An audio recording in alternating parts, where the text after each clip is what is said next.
complete understanding of the real nature of the world. How is it possible, Mr. Foster, that you as an individual can work out these theories when all the other established scientists have computers and all the money of governments behind them, and yet they apparently can't? Well, I do not claim at all that it is due to my own intellect or to my own penetration. I have been deeply interested from early youth in the real nature of the world, and I held my own views and ideas. But many years ago, about 14 years ago, when I was challenging one of the fundamental conventional principles of science, I had a definite inspiration, not knowledge as such, but an indication and a guidance which I followed and which I worked very hard on to evolve into a new structure of understanding. Inspirations are related to thoughts of genius. Do you think or consider yourself to be a genius? No. I consider myself to be an ordinary, humble person who wants to serve mankind with what man has striven for from the beginning of consciousness, with truth and understanding of the world. Well, now, one thing, you have a theory about the moon, and we expect to be able to get observable facts about the moon fairly soon. What is your theory? Well, it is by now rather more than a theory.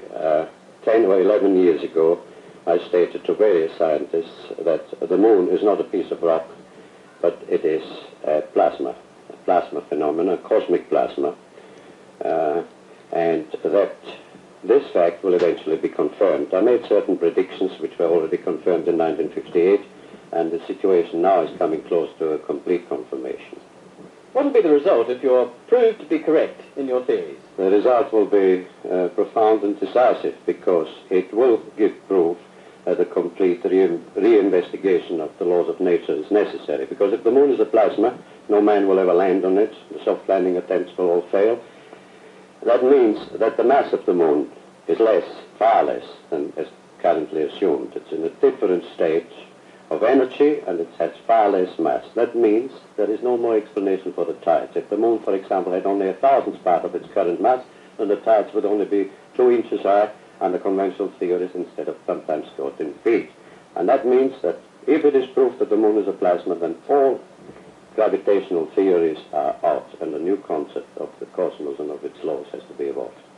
Aren't you being a bit adventurous, though, because you know we're going to be able to test out your theories on the moon fairly soon?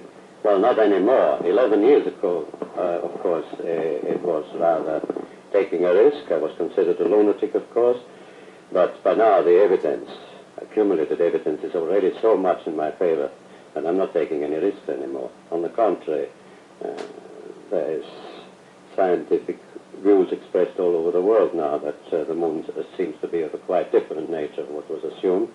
But the Americans and Russians are thinking of landing men on it. Well, that will never happen. Not on the moon. On Mars, on Venus, on other planets, yes, but the moon is definitely, as I assert, a plasma. Isn't there a slight contradiction? You mentioned